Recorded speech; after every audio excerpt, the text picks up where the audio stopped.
नमस्कार, मैं सत्यम सिंह सूर्यवंशी आप सभी का अपने साप्ताहिक कार्यक्रम भविष्य का भारत में हार्दिक स्वागत और अभिनंदन करता हूं। आज का विषय है मैन्युफैक्चरिंग सेक्टर का विकास। आज हम सभी मैन्युफैक्चरिंग सेक्टर के विकास पर चर्चा करेंगे, क्योंकि भारत के स्वर्णिम भविष्य के लिए मैन्युफैक्चरिंग सेक्टर के विकास का होना अत्यंत आवश्यक है। और आज मैन्युफैक्चरिंग सेक्टर अपने सबसे निचले स्तर पर है। भारत की अर्थव्यवस्था को थोड़ा बहुत संभाल के रखने वाला सर्विस सेक्टर भी सरवाइव कर रहा है। वो विभिन्न प्रकार की समस्याओं से लड़ रहा है, जबकि मैन्युफैक्चरिंग सेक्टर अपने निचले स्तर पर चला गया है, जिसके कारण भारत एक आयात आधारित देश बनकर रह गया है। भारत में निर्यात अपने निचले स्तर पर है और भारत के आंतरिक खपत को भी पूर्ण करने में सक्षम नहीं है, तो निर्यात तो बहुत दूर की बात है। आयात करना पड़ रहा है। वैश्विक आयात के माध्यम से भारत की आंतरिक जरूरतों को पूर्ण करना पड़ रहा है। यह भारत के लिए सबसे चुनौतीपूर्ण परिस्थिति है और इस पर अभी तक की किसी भी सरकार ने कोई भी कठोर कार्य नहीं किया है। चाहे वो कांग्रेस पार्टी की सरकार रही हो, जनता दल की सरकार रही हो या भारतीय जनता पार्टी की सरकार रही हो, आज तक किसी भी सरकार ने मैन्युफैक्चरिंग सेक्टर पर ध्यान केंद्रित नहीं किया है, उस पर गहराई पर कार्य नहीं किया है, उसके रूट कॉजेज, रूट समस्याओं को दूर नहीं किया है, उसकी संभावनाओं का विस्तार नहीं किया है, उसने पब्लिसिटी अवश्य किया है। पूर्व की सरकारों ने मैन्युफैक्चरिंग पे पब्लिसिटी ही किया और आज की सरकार सबसे ज्यादा मेक इन इंडिया की पब्लिसिटी की है। यह सिर्फ पब्लिसिटी तक सीमित है। मेक इन इंडिया धरातल पर कुछ भी करने में असमर्थ है। भारत में मैन्युफैक्चरिंग आज भी लगातार गिरता चला जा रहा है और भारत आयात आधारित राष्ट्र बन रहा है, जिससे भारत की करेंसी भी गिर रही है, भारत में फॉरेन रिजर्व भी गिर रहा है। और भारत का मैन्युफैक्चरिंग सेक्टर अगर बूस्ट हो गया तो भारत की कई प्रकार की समस्याएं एक साथ सुधर सकती हैं। सर्वप्रथम भारत का फॉरेक्स रिजर्व बढ़ जाएगा, भारत के रुपए मजबूत हो जाएगा, भारत में मैन्युफैक्चरिंग सेक्टर के बढ़ने से भारी मात्रा में रोजगार पैदा होगा, क्योंकि जितना सर्विस सेक्टर रोजगार नहीं दे पाता है, उसका 100 गुना अधिक रोजगार मैन्युफैक्चरिंग सेक्टर दे सकता है। अगर भारत में मैन्युफैक्चरिंग सेक्टर अच्छे स्तर पर पहुंच जाता है तो भारत का जीडीपी ग्रोथ अचानक से बहुत ज्यादा बढ़ जाएगा। जीडीपी बड़ी होती चली जाएगी और भारत की इकोनॉमी का स्तर विश्व में सबसे ऊपर होगा, क्योंकि भारत में सबसे ज्यादा जनसंख्या है और भारत में सबसे ज्यादा कंजम्पशन पावर है। सर्वप्रथम मैन्युफैक्चरिंग सेक्टर को आंतरिक कंजम्पशन को फुलफिल करने योग्य बनाना पड़ेगा। फिर उसके पश्चात बाह्य निर्यात के लिए हम मैन्युफैक्चरिंग सेक्टर को तैयार करें। आज भारतवर्ष में मैन्युफैक्चरिंग सेक्टर अपने आंतरिक जरूरतों को ही नहीं पूर्ण कर पा रहा है, तो बाहर निर्यात करने का प्रश्न चिन्ह ही नहीं उठता है। आंतरिक आवश्यकताओं के लिए भी हमें चीन या अन्य देशों से भारी मात्रा में आयात करना पड़ रहा है।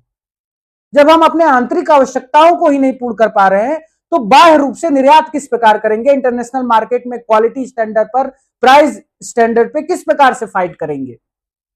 हमें अच्छी क्वालिटी भी देनी है, लो प्राइस भी रखना है, तो हमें यह सोचने की आवश्यकता है कि सर्वप्रथम हमें आंतरिक आवश्यकताओं पर ध्यान देने चाहिए। इसके लिए सरकार को एक नीतिगत पॉलिसी बनानी चाहिए।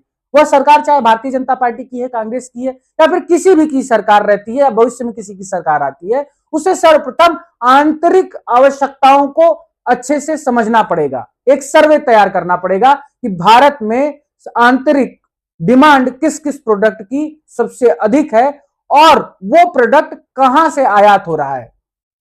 वैश्विक रूप से आयात कर हम आंतरिक आवश्यकताओं को अगर पूर्ण कर रहे हैं, तो वो कौन कौन सी वस्तुएं हैं, कौन से फील्ड में कौन सी वस्तुओं को हमें खरीद कर आंतरिक आवश्यकताओं को पूर्ण करना पड़ रहा है। सर्वप्रथम उन वस्तुओं के लिए निर्माण ढांचागत व्यवस्था तैयार करना पड़ेगा, उनके लिए मैन्युफैक्चरिंग सेक्टर तैयार करना पड़ेगा, उनके लिए उद्योग बैठाना पड़े तो उद्योग बैठाया जाए, उनके लिए अगर विशेष सुविधाओं का प्रावधान करना पड़े जिससे उद्योगपति वो सेक्टर में कार्य करने को तैयार हो जाए, तो विशेष सुविधाओं का प्रावधान करना चाहिए। सरकार को उस दिशा में कार्य करना चाहिए कि जो चीज विदेशों से आयात होकर भारत की आवश्यकताओं को पूर्ण कर रही है, सर्वप्रथम उसमें हम आत्मनिर्भर बन जाएं और उसमें आत्मनिर्भर बनाने के लिए हमें सेलेक्टेड ऑब्जेक्ट्स की लिस्ट बनानी पड़ेगी कि इस देश से इस चीज की इतनी आयात होती है, इस देश से इतने सामान की इतनी आयात होती है, इन सामानों में हम भारत में किस प्रकार से आत्मनिर्भर बन सकते हैं, इन सेक्टर को किस प्रकार की सुविधा प्रदान कर सकते हैं कि वो सस्ते दाम पर अच्छा माल दे पाए, जिससे आंतरिक आवश्यकताओं में हमारे घरेलू उत्पाद को बढ़ावा मिले, विदेशी आयात पर निर्भरता कम हो जाए।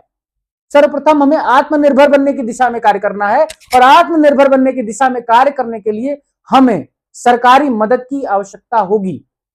सरकार द्वारा सुविधा प्रदान करना आवश्यक है, विशेष सुविधा प्रदान करना पड़ेगा। अगर सस्ता माल चाहिए तो सस्ता माल उपलब्ध कराना, जो कच्चा माल होता है उसको उपलब्ध कराना, सस्ती मशीनरी उपलब्ध कराना, सस्ती बिजली उपलब्ध कराना, लॉजिस्टिक सप्लाई को सस्ता करने का प्रावधान करना। उस प्रकार उस सेक्टर में सरकार को ध्यान देना पड़ेगा, और जब तक सरकारें इस पर ध्यान नहीं देंगी तब तक हम आत्मनिर्भर नहीं बन पाएंगे। अगर हम चीन का ही लिस्ट निकाल लें कि चीन से हम इतने आइटम्स परचेज करते हैं, आयात करते हैं, अब उतने आइटम्स पे हम उस सेक्टर को भारत में किस प्रकार बढ़ा सकते हैं कि निर्भरता कम हो जाए। अगर हम रेडीमेड माल तैयार कर पा रहे हैं तो रेडीमेड तैयार करें, कच्चा माल नहीं तैयार कर पा रहे हैं तो कच्चा माल आयात करें बाहर से, जब तक आयात कर सकते हैं करें, लेकिन उस पर भी कार्य करते रहें कि कच्चा माल किस प्रकार तैयार करें। हमें पूर्ण रूप से आत्मनिर्भर बनना है। अगर भारत में कोई चीज उपलब्ध नहीं है, कोई वस्तु, कोई एलिमेंट, कोई ऑब्जेक्ट, कुछ भी अगर उपलब्ध नहीं है तो हमें तो आयात करनी मजबूरी है, लेकिन उसका निर्माण तो भारत में हो सकता है, मैन्युफैक्चरिंग तो भारत में होनी चाहिए। आप रेडीमेड प्रोडक्ट्स का भी अगर आयात करेंगे विदेशों से तो यह भारत को आत्मनिर्भर नहीं बना पाएगा, भारत के मैन्युफैक्चरिंग सेक्टर को बूस्ट नहीं कर पाएगा।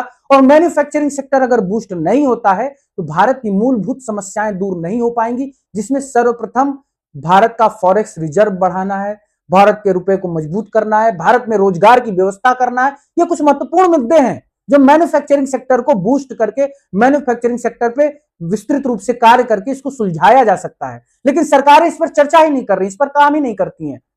भारत में सिर्फ राजनीति होती है, चुनाव लड़ा जाता है, सांसद विधायक खरीदा जाता है, यही सब चलता रहता है। नेताओं को फुर्सत ही नहीं है कि वह सभी मिलकर एक बार इन समस्याओं पर गहराई से चर्चा करें कि भारत का मैन्युफैक्चरिंग सेक्टर आखिर मजबूत क्यों नहीं हो रहा है, और उस पर नीतिगत रूप से किस प्रकार से आगे बढ़ना है।